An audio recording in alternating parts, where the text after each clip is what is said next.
La structure, c'est vraiment 400 propriétaires pour 500-550 appartements, parce qu'on gère des immeubles entiers ou des choses comme ça. Donc 550 locataires.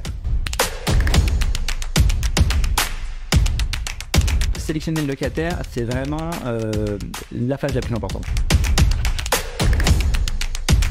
Et à partir d'un certain moment, on a eu des problèmes. Je sors et je me dis, oh là là, mais qui je vais trouver dans cet appartement, quoi, ça va être dramatique.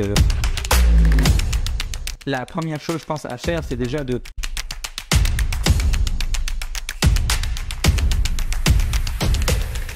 Donc aujourd'hui, je reçois Edouard. Edouard que j'ai connu sur les réseaux, sur TikTok. J'ai adoré ta page. En fait, Edouard, c'est un administrateur de biens. Donc en fait, il gère des locataires pour justement au compte de certains propriétaires qui vous délèguent leurs biens pour que vous gérez la gestion, que vous fassiez la gestion locative. On fait la gestion locative et donc on a vraiment une partie propriétaire pour tout ce qui va être gestion classique des appartements, et sur TikTok plutôt pour aider les locataires notamment à trouver un appart ou à sortir des galères qu'on peut avoir quand on est locataire. Top. Et donc du coup, voilà, vu que tu gères pas mal de biens, des centaines de biens, que tu es face à des locataires au quotidien, j'ai trouvé ça intéressant de venir t'interviewer parce que les gens qui veulent potentiellement investir dans l'immobilier et qui vont devoir mettre en location ces biens-là peuvent être intéressés par les réponses que tu peux donner. Et ils pourront te découvrir sur les réseaux. Je mettrai ta petite page en fin de vidéo. Du coup, je te laisse te présenter rapidement ton parcours, depuis quand tu es dans l'immobilier, tout ça. Ouais, rapidement, du coup, je m'appelle Edouard, j'ai 33 ans. Donc, effectivement, aujourd'hui, je suis administrateur de biens. Donc, je fais de la gestion locative à Paris, région parisienne. Sur mon parcours, moi, je l'ai fait directement après le bac, une école d'immobilier, un master gestion de patrimoine et immobilier. J'ai évolué un petit peu dans l'immobilier d'entreprise, donc l'immobilier de bureau, commerce. Et finalement, je suis revenu dans la structure familiale créée par mon père, faire de la gestion pour vraiment gérer tous les problèmes liés aux apparts. Top. Et aujourd'hui, la structure que vous avez, ça gère combien de locataires à peu près? Donc la structure, c'est vraiment 400 propriétaires pour 500-550 appartements, parce qu'on gère des immeubles entiers ou des choses comme ça. Donc 550 locataires. Depuis combien de temps à peu près vous faites ça? Alors en fait, la boîte, elle a été montée en 89 par mon père. Moi, je l'ai rejoint il y a une petite dizaine d'années, un peu moins, en 2014. Et depuis, je m'applique à la développer. Donc c'est vrai qu'on récupère de plus en plus de gestion. En tout cas, on renouvelle le parc de gestion. Ok. Et du coup, on va commencer rapidement pour donner 2-3 conseils aux gens qui veulent investir dans l'immobilier, qui veulent mettre en location par la suite. Je suis investisseur immobilier, par où je dois commencer concrètement quand je veux acheter un bien? La première chose, je pense, à faire, c'est déjà de réfléchir globalement à son projet, à son objectif. Qu'est-ce qu'on veut faire? Est-ce que c'est un bien qu'on veut vite acheter, revendre pour faire un coup? Est-ce qu'on veut le garder pour payer un petit peu sa retraite? Est-ce qu'on veut, en revanche, créer un peu plus quelque chose de familial, où on va vraiment en acheter plusieurs et finalement accumuler les biens? C'est la première chose. Ensuite, c'est vérifier les capacités qu'on a à le faire. Donc un petit peu financière par rapport à son boulot, combien on peut épargner, toutes ces choses-là. Et puis après, c'est un petit peu se former, réfléchir, apprendre des meilleurs pour vraiment comprendre comment eux ont fait. Et puis la dernière chose, c'est toujours se lancer. Et à un moment donné, il faut y aller. On ne pourra jamais tout comprendre, jamais tout savoir, jamais avoir tout préparé. Il faut y aller et se lancer. Quand tu parlais d'aspect financier, surtout en ce moment, c'est super important. Les taux font que augmenter. Donc plus on attend, plus la capacité d'emprunt diminue. Et tu parlais de la formation aussi, surtout sur les investisseurs. Parce qu'on va acheter un bien, certes, mais on va le mettre en location. Qui dit location dit loyer généré, donc revenus supplémentaires, donc fiscalité à prévoir, et gestion d'un locataire. On gère un locataire, on se gère face soi-même, on gère quelqu'un d'autre, donc c'est vraiment important d'anticiper tous ces aspects-là. Je trouve ça essentiel. Je suis d'accord avec toi. Est-ce que toi, tu as déjà investi dans l'immobilier? Oui, c'est ça. Moi, effectivement, j'ai acheté un appartement du coup en direct, qui est vraiment uniquement à moi. Et ensuite, en famille, on a pu faire via une SCI 2 investissements, notamment dans des locaux commerciaux ou aussi. Ok. Et tu recommandes du coup, j'imagine, aux gens de le faire? Ouais, je recommande vraiment aux gens de le faire. Je recommande surtout aux gens il est toujours pareil, de penser à leur objectif, mais c'est vraiment l'immobilier. Il y a vraiment du coup cet effet de levier qui est très intéressant et qui permet vraiment de se construire quelque chose de pérenne. Et en plus, vraiment, c'est pas juste un actif financier, c'est pas juste une action à la bourse, c'est aussi un bien d'usage. Il faut penser qu'on peut en avoir d'autres utilisations. Si on a des enfants, ils pourront peut-être habiter dedans un jour. Il y a vraiment toute cette dimension vie des gens qui vraiment apporte un côté humain très intéressant. C'est sûr. Et c'est pour moi le meilleur des investissements. Oui, parce qu'il y a cette sur le gâteau. Il y a cet un peu émotionnel où on s'y projette. Dans quelques années, on se dit ah là là, c'est le premier appartement que j'avais acheté. Pour le premier, parfois, c'est soi-même ses travaux. Alors on se dit ah là là, c'est le mur que j'avais peint, c'était ma cuisine. Et c'est vraiment quelque chose qui a vraiment une autre saveur, je veux dire, que juste de se dire alors j'ai acheté des actions de bourse, ça a monté, ça a baissé. C'est vraiment différent. Comment t'as appris? Tu t'es formé sur le tas? Ou est-ce que t'as anticipé tout ça? T'as lu des livres? J'en sais rien. Ouais, les deux. En fait, moi, j'ai une formation en immobilier, donc ça m'a appris vraiment une bonne base. J'ai quand même fait un bac plus 6 en immobilier, donc ça, voilà, j'ai quand même fait un peu de temps. Mais quand même, quand j'ai commencé la gestion locative, j'ai vu que je n'y connaissais pas grand-chose. Les études, ça sert, mais pas complètement. Et donc après, vraiment, sur le tas au bureau, moi, j'ai appris beaucoup de tous les problèmes qu'on peut avoir. Et après, quand on est quand même investisseur seul, et là, c'est encore autre chose, parce que finalement, il y a toute cette notion de crédit que j'avais pas, de financement, où tout de suite, ça devient très, très réel. Et donc, c'est vraiment quelque chose un petit peu en plus. Donc, c'est vraiment un petit peu sur le tas. Mais oui, je me suis quand même aussi beaucoup renseigné sur des chaînes YouTube, des formations en ligne. J'ai quand même un peu fait tout ça aussi. L'immobilier, c'est hyper vaste. C'est hyper vaste. On pense que c'est juste, je fais une visite, je fais une offre, j'ai un financement, je le mets en location et c'est terminé. Mais il n'y a pas que ça, quoi. Non, l'immobilier, il y a vraiment toutes les strates juridiques sont touchées. Il y a toute l'histoire du financement, il y a toute l'histoire de la gestion, donc vraiment la gestion locative au niveau juridique, au niveau financier, au niveau technique pour les travaux. On se retrouve avec toute l'étape aussi de la transmission. Si jamais il y a des enfants, des successions, il faut y penser. Et c'est vraiment un spectre qui est très, très, très large. C'est franchement très difficile de l'imaginer seul. Je pense que sans être accompagné, c'est vraiment quasiment impossible. On peut se former sur le tas, mais alors il faut vraiment se préparer psychologiquement à bosser beaucoup, quoi. Ouais, c'est chaud. Et on parle souvent de pépites immobilières. Je veux trouver une pépite. Dans l'investissement, en tout cas, qu'est-ce que c'est selon toi une pépite? Ouais, selon moi, une pépite en immobilier, je pense qu'il y en a vraiment une par segment, par type de bien. Mais pour moi, c'est vraiment l'appartement idéal. Il y en a un par surface. Alors, par exemple, à Paris, en idéal, c'est vraiment le 60-65 mètres carrés qui a 2 chambres qui donnent sur cour.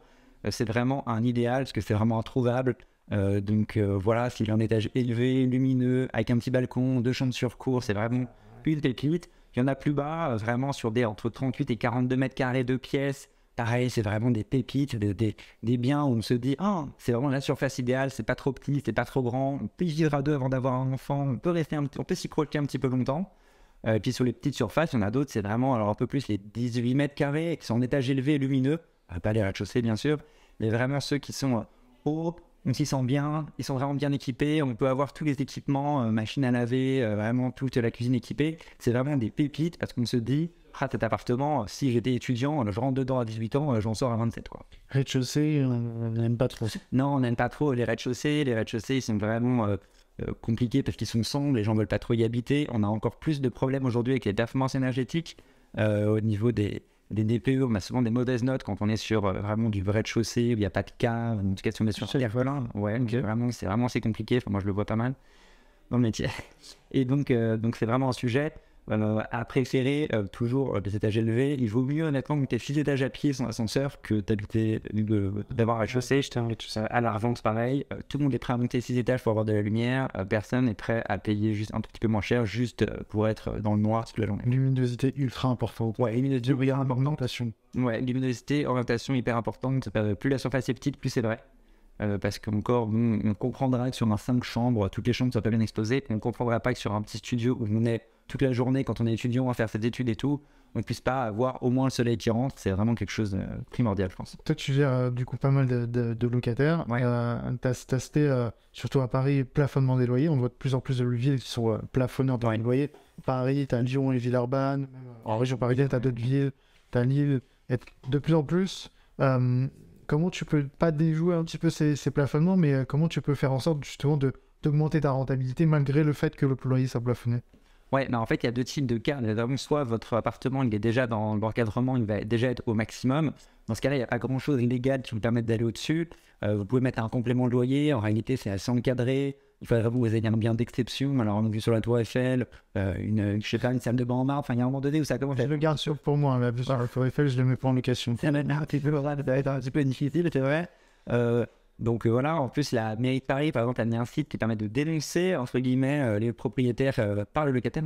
Ils peuvent en fait vérifier sur le site que leur loyer est au bon montant. Okay. Voilà, et ensuite la mairie se charge de faire les démarches auprès du propriétaire s'il y a un problème. Donc je pense qu'il ne faut pas trop jouer avec ça. Je pense qu'en revanche, les choses vraiment importantes sur lesquelles on peut jouer, c'est l'aspect du bien, c'est-à-dire faire en sorte que le bien soit idéal, encore une fois dans son segment, que sur un studio, vraiment on a la cuisine qui soit nickel, que dans la salle de bain on puisse tout mettre, que tous les équipements soient mis, que si c'est la destination des étudiants, le lit soit bon, que vraiment on puisse se dire bah, je vais dormir là, j'aurai pas de problème de dos, j'aurai pas de sujet. Et c'est vraiment ça qui permet, un, de louer au maximum du prix très rapidement, et deux, d'avoir vraiment une longévité du locataire qui est importante, parce qu'il y a ça qui joue aussi. Il n'y a pas que le montant du loyer, il y a aussi pendant combien de temps on le perçoit. Et si jamais un locataire part tous les 6 mois, à l'année, on gagne moins que s'il était resté toute l'année.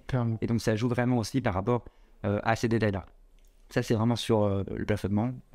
Les 2-3 choses à voir. Après, pour aussi démultiplier la rentabilité, on peut potentiellement mettre en courte durée. La courte durée à Paris, c'est un vrai sujet parce que tu peux pas louer à 120 nuits, c'est ça par an? C'est ça, c'est un peu compliqué. Il faut s'inscrire sur une plateforme, il faut avoir des numéros que la mairie ne donne plus. Ils en donnent de moins en moins. Ils font des contrôles dans les immeubles. On a eu des contrôles dans certains immeubles. Hein. Sympa. Voilà, ils checkent, c'est vraiment, voilà. Donc c'est un peu compliqué. Ça reste quelque chose de faisable. Les deux, il faut faire quelques vérifications avant d'acheter et que tu veux essentiellement mettre en... Oui, c'est ça. Il faut vérifier que dans le règlement de copropriété, c'est autorisé, ce soit pas interdit. Il faut vérifier que dans le quartier, soit autorisé par la mairie, parce qu'il y a des quartiers où ils veulent de moins en moins, notamment les quartiers les plus touristiques. Donc voilà, c'est vraiment deux, trois petites choses à regarder. C'est faisable. Maintenant, il faut vraiment aussi bien calculer quand même bien tout calculer, parce que c'est pas dit que ce soit le plus rentable. Je pense qu'il faut vraiment calculer son cash flow proprement, parce que c'est pas une évidence que ce soit plus rentable. Donc revenons sur de la location classique, longue durée, meublée éventuellement. Tu as trouvé un locataire. Enfin, non, tu as acheté le bien, tu le mets en location. Comment tu sélectionnes ton locataire? Sélectionner le locataire, c'est vraiment la phase la plus importante. Il ne faut pas du tout la négliger, il ne faut pas penser qu'on prend forcément celui qui est le plus riche, ou c'est pas le sujet du tout. Il faut vraiment étudier en profondeur le profil de la personne. Donc en fait, il faut déjà voir au feeling comment on sent la personne. Est-ce qu'on sent qu'elle va être sympa, qu'elle va être pénible, que c'est compliqué? On le voit assez vite, chacun a ses critères pour juger ça, mais en fait on le voit. Ensuite, au niveau du dossier, vérifier qu'elle a la bonne solvabilité, donc que la personne gagne au moins, on va dire, 2,7 fois le montant du loyer, idéalement, si elle peut avoir des garants. Si ce n'est pas le cas de tout le monde, qu'elle puisse au moins avoir une garantie, donc il y a la garantie Visal, qui est une garantie d'État, qui est quand même assez intéressante. Il y a d'autres garanties payantes qui existent, que certaines personnes présentent. Je pense à Garantie Mini, il y en a d'autres. Ah, je connaissais pas ça. Ouais, c'est garantie payée par le locataire pour être garantie des loyers, pour que les loyers soient garantis. C'est pas des choses qu'on fait beaucoup dans cabinet de gestion. Un locataire qui va absolument le bien, qui me dit bah en plus je paye ma garantie. Oui, c'est ça, donc il n'y a pas la chance d'avoir des garants. C'est pas facile finalement d'avoir des garants pour tout le monde. C'est cool si nos parents peuvent se porter garant. Il y a plein de gens qui ne peuvent pas. Voilà. Mais quand on choisit un locataire aussi, je pense qu'il ne faut pas trop non plus en demander. C'est-à-dire que si une personne a déjà un CDI, période d'essai ou pas période d'essai, c'est déjà bien.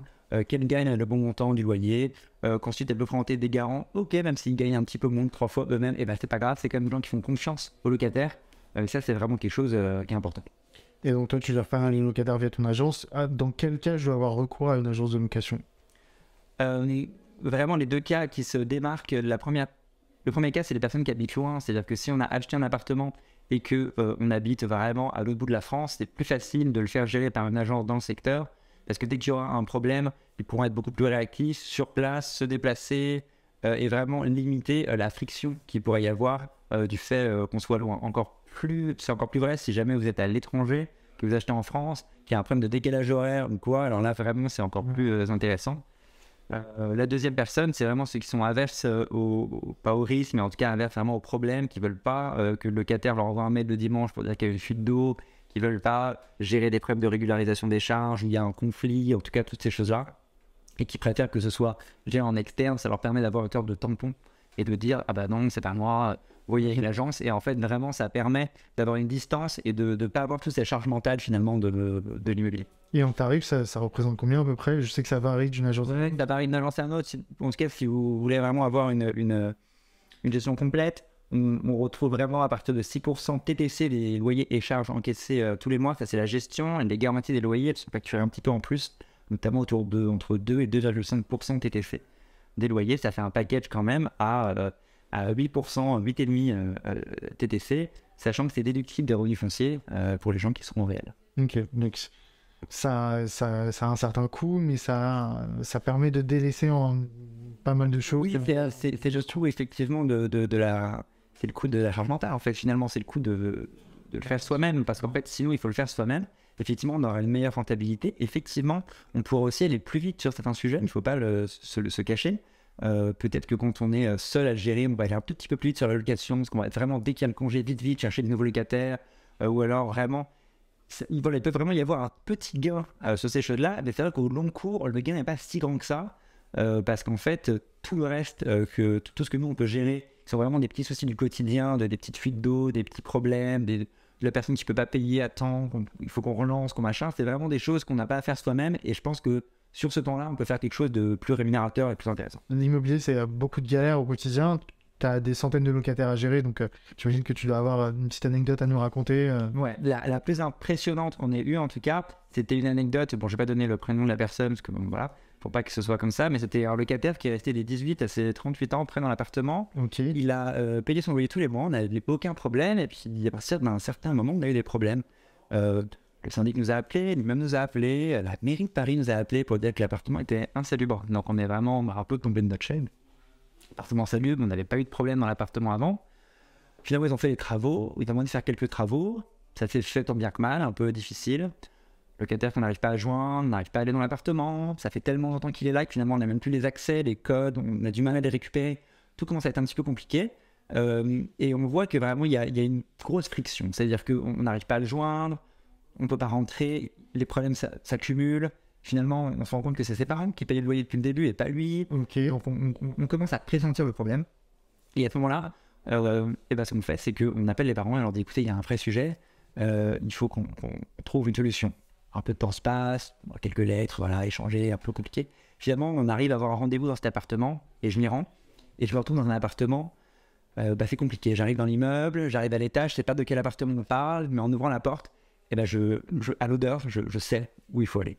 Je sens, vraiment, je mets mon pull comme ça, je me dirige vers la porte et de pire en pire, je sonne et je me dis, oh là là, mais qui je vais trouver dans cet appartement, quoi, ça va être dramatique, je sais pas, et je trouve un type habillé normalement, très calme, très normal, qui me dit, voilà, merci d'être venu, bon, je suis désolé, j'ai pas vraiment le temps de ranger l'appartement. Et en fait, l'appartement est vraiment une décharge, c'est-à-dire que tout est rempli, des salles. Enfin, c'est un petit peu comme un syndrome de Diogène, mais pas complètement. Les fils électriques sont arrachés. Je veux dire, tout est noir, mais de noir de crasse, mais comme jamais vu. Et c'est une odeur, mais atroce, d'urine mélangée à je sais pas quoi, enfin l'horreur. Et je me retrouve face à cette personne très calme qui me dit je suis désolé, je vous invite pas à vous asseoir, parce que vous voyez, la table est un peu, voilà, un peu café. À ce moment-là, vraiment, j'ai peur. J'ai peur, simplement. Je suis dans une pièce avec quelqu'un qui n'est pas dans la même réalité. Et en fait, c'est dur parce que c'est très rare, mais c'est aussi ça, la gestion locative, c'est cet aspect humain qui finalement casse en fait la barrière de la rentabilité, le cash flow, le machin, le truc très juridique, où on se retrouve à un endroit, quelque part, où une personne a eu une grande partie de sa vie, et où on voit que les problèmes se sont développés ici, et on voit en fait que tout s'est effondré, quoi, et on est là, et je me dis, qu'est-ce qui va se passer, quoi? Je suis là, et il me dit, alors là, il doit y avoir un petit problème avec le ballon d'eau chaude, et je vois que les fils sont arrachés, qui pendent, qu'il y a une fuite d'eau, et je me dis, mon Dieu, mais en fait, on n'est pas au même endroit, tous les deux. Donc en fait, je demande de me rendre les clés, il me dit que finalement, il veut pas, il va encore faire quelques travaux.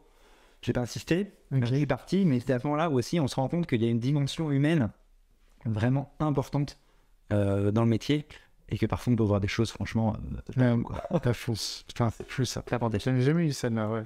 Non, non plus.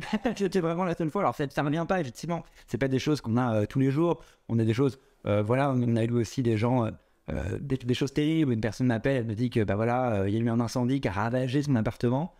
Tout est en cendres. J'y arrive, tout est en cendres. Tout est en cendres, il n'y a rien d'autre. Et c'est triste. Ou une autre personne qui venait de prendre l'appartement, qui m'appelle pour dire que malheureusement, son compagnon a eu un accident, qui est décédé, mais qu'il va pas pouvoir payer le loyer, mais qu'en même temps, elle ne peut pas trouver d'autres appartements. Et que donc, qu'est-ce qu'on fait? Et que là, je vais pas lui dire non, partez demain. Et donc en fait, commence à y avoir vraiment beaucoup plus d'humains finalement d'immobilier. On va dire il va falloir trouver des solutions, et ça va pas se trouver au forceps. Il va falloir vraiment y réfléchir posément ensemble sur une table. Et c'est vraiment cette partie que j'aime bien dans l'immobilier, qui n'arrive pas souvent, puis il y a beaucoup plus de belles histoires que de glauques, mais voilà. C'est sûr. C'est un vrai côté humain. Ouais. C'est la vie des gens quand même. C'est quand même la vie des gens qui habitent là, et toute leur histoire, leur peine, leur joie, et il faut pas négliger cet aspect-là. C'est sûr. On va partir sur plutôt une troisième partie, mais plutôt orientée business. Ouais. Je voulais savoir déjà, toi, ton entreprise, donc du coup dans la gestion locative, comment tu t'es arrivé dans l'immobilier, comment tu t'es lancé dans l'immobilier? Ouais, alors en fait, moi c'était assez bête, c'est-à-dire que j'ai eu mon bac, je savais pas quoi faire, et puis je me suis dit que j'étais allé dans l'informatique, mais j'y connaissais rien, je voulais aller en fac de maths informatique. Puis c'était un peu navet, mon père m'a dit non, on peut faire ça. Moi je fais l'immobilier, viens, j'avais déjà bossé, je te fais un peu à l'agence, il m'a dit va faire de l'immobilier, tu verras. Donc, je fais un peu de l'immobilier sans plus, je passe les années sans plus, puis après je me rends compte qu'en fait, pour l'ambition que j'ai dans ma vie, ça peut être un beau tremplin. En fait, ça peut être vraiment quelque chose d'intéressant, et donc je commence à m'y intéresser. Et je me développe vers l'immobilier d'entreprise, qui est un immobilier de commerce, de bureau. Et j'y vais, et puis je me retrouve finalement, donc c'est au niveau des stages, des alternances, et puis je me retrouve dans une foncière qui fait de l'acquisition, et j'arrive vraiment dans un niveau avec des gens qui sont des machines, quoi. Ce sont des tueurs, ils sont hyper intelligents, ils sont très forts, c'est génial, mais en même temps, je sens que je suis un tout petit peu en dessous, en tout cas qu'il me faut quelques années pour arriver encore à ce niveau d'exigence. Et donc je pars, et je me dis quand même, il y a quand même quelque chose à faire dans l'immobilier, au niveau du boulot, mais aussi au niveau individuel. Je vois que dans ces foncières, dans ces endroits, on achète de l'immobilier, qu'on arrive à créer de la valeur et à créer des belles histoires aussi pour les gens qui occupent ces appartements, et qu'il y a vraiment une dimension hyper intéressante dans l'immobilier. Et donc c'est après tout ça où je me dis quand même, je vais continuer complètement dans ce milieu-là. J'avais d'autres touches sur de la presse spécialisée en immobilier, parce que j'aime bien écrire ou d'autres choses, mais j'ai quand même envie d'aller dans le dur, du vrai immobilier de gestion. Ouais. Et voilà, et avec toujours une conviction que la gestion et l'investissement locatif, c'est vraiment la base. C'est-à-dire que c'est ça qu'apprend vraiment l'immobilier. Une fois qu'on a fait ça, que donc investit, c'est ça va faire vraiment tout ce qu'il y a à savoir sur l'immobilier. Et pour réussir, selon toi, la recette du succès, c'est clairement quoi, selon toi? Beaucoup de gens disent que la recette du succès, c'est de faire ce qu'on aime. Moi, je pense que c'est pas tant faire ce qu'on aime, c'est vraiment être excellent dans ce qu'on aime. C'est-à-dire qu'une fois qu'on a choisi un secteur, de vraiment faire partie on va dire, des 10% les meilleurs, c'est peut-être la chose qui peut vraiment vous aider à devenir excellent dans n'importe quel business, peu importe finalement le secteur. Alors, je choisis vraiment un secteur qui est un peu précis, par exemple d'être agent immobilier en Île-de-France sur des appartements anciens. Si on arrive à faire partie des 10% des meilleurs, donc qui connaissent le mieux le sujet, qui sont le plus honnêtes, qui transmettent le plus, parce que c'est aussi beaucoup de transmission, vraiment de ne pas tout garder pour soi, et vraiment d'être reconnu comme étant parmi un des 10% des meilleurs, c'est vraiment ça qui permet de se démarquer et de vraiment faire évoluer un business. Si vraiment c'est se lancer pour être au milieu, pas vraiment la peine d'y aller. Je pense que c'était pas ça qui va faire de vous quelqu'un de fantastique dans le métier. Je pense qu'en revanche, il faudrait mieux, du coup, peut-être se recentrer pour vraiment exploiter ses capacités à fond et se retrouver à ce niveau-là. Ta vision de l'immobilier à horizon 10 ans à peu près, comment tu vois? Ma vision de l'immobilier, je pense que à 10 ans, l'immobilier d'habitation va devenir vraiment un enjeu politique, un enjeu public très important. Okay. On le voit en fait sur des villes, par exemple côtières, à Biarritz, il y a beaucoup de gens qui disent ah là, les gens vont acheter des résidences secondaires, donc on ne peut plus acheter alors qu'on habite ici. Donc il y a vraiment un enjeu politique qui est très important sur l'habitation. Et c'est vraiment, il faut le voir vraiment comme une bonne chose entre guillemets pour les investisseurs, parce que ça veut dire que c'est quelque chose qui va être soutenu par l'État. Mettre en location, ça va être soutenu. Avoir de locataires, c'est comme des gens qui habitent la ville, des gens qui descendent acheter une baguette le midi. C'est pas des résidences secondaires, par exemple, où personne ne vient. Parce qu'il y a des taxes d'une partie, mais il y a aussi quand même la vie dans la ville. Et il y a aussi ça qu'on voit sur les autres catégories, c'est-à-dire qu'on parle beaucoup, le télétravail va tuer le bureau, Amazon va tuer le commerce, mais en réalité, quelle mère va vouloir qu'il n'y ait plus aucune boutique dans sa ville et que ce soit une ville morte, une ville dortoir? Aucun, ça va revenir. La nature a horreur du vide. Aujourd'hui, on voit même sur les commerces, c'est un peu plus compliqué à louer, mais ça va revenir. Et d'une certaine manière, la ville vit en fait grâce à tout ça, grâce aux gens qui y habitent à l'année, qui descendent, qui achètent des petits trucs dans les boutiques. Et c'est ça en fait qui fait tenir. Donc à 10 ans, je vois vraiment quelque chose d'un tout petit peu plus encadré. On le voit avec l'encadrement des loyers, toutes ces choses-là, c'est encadré, mais d'un côté, du coup, qui fera vraiment le cœur de la politique de la ville et donc toujours intéressant. Mais avec des prix qui vont continuer à augmenter selon toi? Oui, alors sur les prix qui continuent à augmenter, tant qu'il n'y a pas de décentralisation, je vois pas bien pourquoi ça baisserait. C'est-à-dire que tout le monde dit voilà, Paris, c'est terrible, mais en même temps, il n'y a rien n'est fait pour que tout le monde se délocalise hors de Paris. Alors il y a quelques petites initiatives, on voit qu'à Nantes, ils vont essayer de faire un petit peu le numérique à Nantes. Il y a différents marchés de bureaux qui sont très développés, notamment celui de Lyon est très développé, mais on se rend bien compte que rien n'est fait pour limiter la hausse des prix. Il n'y a pas de raison particulière que ça s'arrête. Ça reste quand même une valeur refuge qui est incroyable, l'immobilier. Pour les gens qui investissent, aussi pour les gens qui achètent leur résidence principale, c'est pas rien, c'est quelque chose qu'on a envie de transmettre à ses enfants. Il y a vraiment cette dimension-là. Et je pense que les prix vont augmenter principalement par rapport à ça. Là, on va peut-être avoir, avec une petite baisse avec la hausse des taux, par exemple, on va vraiment avoir peut-être une petite correction, en tout cas, pas forcément une baisse, mais dans la tête des gens, voilà, est-ce que quelqu'un voit Paris descendre à 5 000 € du mètre? Non, personne. Parce qu'en fait, il y a cette valeur refuge qui tient. D'autres villes étaient devant nous, hein, je pense à New York, je pense à Londres. Eux aussi, Londres, c'est beaucoup plus grand que Paris, et pourtant les prix sont délirants parce que parce qu'il y a cette envie de proximité. C'est sûr. De toute façon, il y a toujours besoin de loger des gens, donc toujours besoin de ce besoin au niveau des logements. Donc, c'est ça, moi, mère. On fait que, on a une vision macro derrière, on voit que ça fait que augmenter et ça va continuer. Et de temps en temps, ça baisse, mais pour derrière, ça peut reprendre. C'est ça, et sur un marché toujours parisien, on voit même que là, ils sont en train de créer le RER Éole. C'est un RER qui va vraiment traverser, qui va encore plus loin dans la banlieue pour aller chercher des gens, mais pour aller chercher des gens et les ramener où? À Paris. À Paris. En fait, c'est pas du tout une espèce de décentralisation pour tout le monde aille se voir, c'est vraiment que sur revient. Et donc, on voit bien qu'il y a une marque Paris, mais je dis Paris, mais c'est vrai partout. C'est vrai à Marseille, c'est vrai à Lyon, c'est vrai à Bordeaux, c'est vrai à Lille, c'est vrai partout. Où en fait, tout le monde est bien conscient que habiter dans le centre, c'est un luxe, quoi qu'on en dise, et que ça permet d'être proche de tout, entre guillemets. Bien sûr, des gens préfèrent avoir des jardins, d'être plus loin, quoi que ce soit. Quoi qu'il arrive, tant qu'il n'y a pas de décentralisation, effectivement, ça va durer. Honnêtement, je ne crois pas beaucoup à la décentralisation. Je suis d'accord avec toi. Je suis plutôt d'accord avec toi. Dernière partie, question rapide, réponse rapide. T'as un livre préféré? Ouais, j'ai un livre préféré, c'est La Nuit des enfants rois de Bernard Lantéric. Bernard Lantéric, il a écrit que des livres de poker. Il a écrit La Nuit des enfants rois. C'est l'histoire d'enfants qui sont surdoués, qui ont une mésaventure dans un parc et qui deviennent finalement une sorte d'organisation criminelle. C'est super. Facile à lire, facile à lire. Ouais, très cool. Peut-être que je regarde. Ouais, très très cool. Un film ou un documentaire préféré? Alors, un film ou un documentaire préféré, j'ai des réalisateurs préférés. Je suis passionné par les films de Nolan et j'attends le prochain Oppenheimer qui va arriver. J'adore aussi. Un fou documentaire qui m'a encore captivé. C'est le dernier truc de Formule 1, Drive to Survive. Ok. Vraiment grand passionné de Formule 1. Donc c'est vrai qu'avoir les... Alors c'est pas vraiment un documentaire fictionné quand même, mais c'est vrai que juste avant que la saison commence, c'était cool à regarder. Nolan, j'adore. Ouais, chaque année, Ouais, c'est un peu basique de dire Nolan, je sais, mais en réalité, quand on voit, il y a certains bijoux quand même à revoir. Vraiment, rien que les Batman sont fous, ce qu'il a pu faire. Voilà. Et le prochain, là, qui va être un biopic de la personne de Oppenheimer, ça va vraiment être super. Tenet, par contre...